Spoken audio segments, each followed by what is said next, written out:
Hi, learning how to lose stomach fat starts with understanding how your stomach fat got there in the first place. As a general rule, keeping in mind that almost all general rules have their exceptions, fat grows on your stomach and other places because you consume more calories than your muscles burn off. So, to lose stomach fat, all you have to do is make sure you burn off more calories than you take in. Oh boy, if it could just be as simple as it sounds. Losing stomach fat is tough because we live in an age in which our muscles don't get nearly as much work as our ancestors' muscles did. A lot of jobs today just don't require any more physical activity than tapping your fingers on a keyboard or holding a phone to your ear, and come to think of it, with earpieces and microphones, a lot of us don't even do that anymore. No doubt you already know that exercise burns fat. It also provides a lot of other health-related benefits, like lowering your blood pressure and keeping your cholesterol levels down. But no matter how much you appreciate the importance of exercise, does it seem you just can't find the time to do it? Well, if that's the case, you might be asking yourself, what dietary and nutritional alternatives are open? Let's start out by assuming you're not interested in becoming a vegetarian, even though it is the healthiest, most effective, and quickest way to lose stomach fat. Your best bet in that case is to identify the foods and eating habits that pack on the pounds.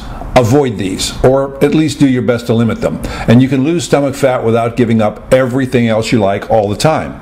Here's how to do it. Learn the difference between good fats and bad fats. Saturated fats come from animals. Not only will these give you stomach fat, but if you eat a lot of them, you'll probably also get high blood pressure and high cholesterol levels. Definitely keep saturated fats to a minimum. Trans fats are found in prepackaged foods, processed convenience foods, and most of the fried food you get from fast food restaurants. You can also find trans fats in baked goods.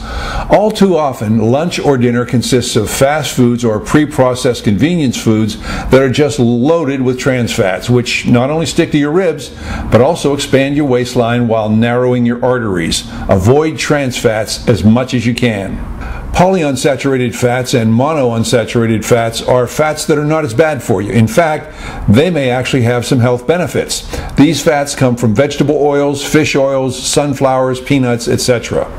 Dump the junk. Stay away from candy, cookies, donuts and other baked goods, snacks like potato chips, sodas, and other foods that fall into the junk food category. These add fat to your stomach while offering very little nutritional value in return. Junk food is bad because it's usually high in trans fats, processed sugars, and carbohydrates, all of which raise blood sugar levels. Worst of all, they can actually increase your appetite.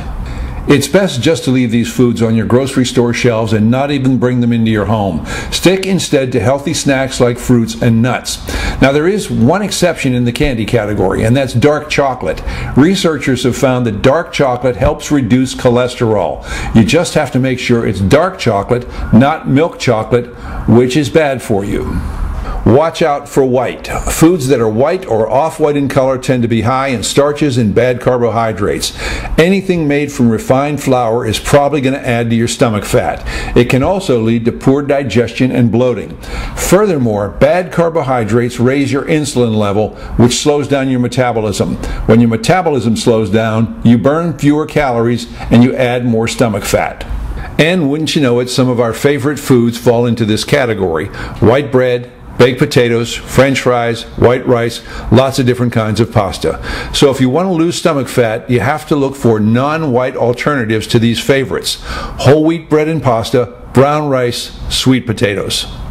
Limit your alcohol consumption. Granted, there's some recent research that seems to indicate that drinking a little red wine is actually healthy, but in general, alcohol contains a lot of calories and zero nutrition. All calories that come from alcohol are likely to turn into fat. 2 to 3 drinks a day, whether beer, wine, or the hard stuff, will add hundreds of calories to your daily diet and make losing your stomach fat that much harder.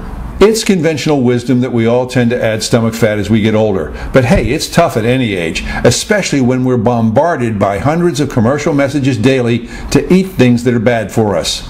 If you really want to learn how to lose stomach fat, it means you have to learn how to resist temptation, and that is not easy. There are some pretty good books and other resources available to help you lose stomach fat. Just click on the links in the YouTube description section below to find out more about them. And thanks very much for watching.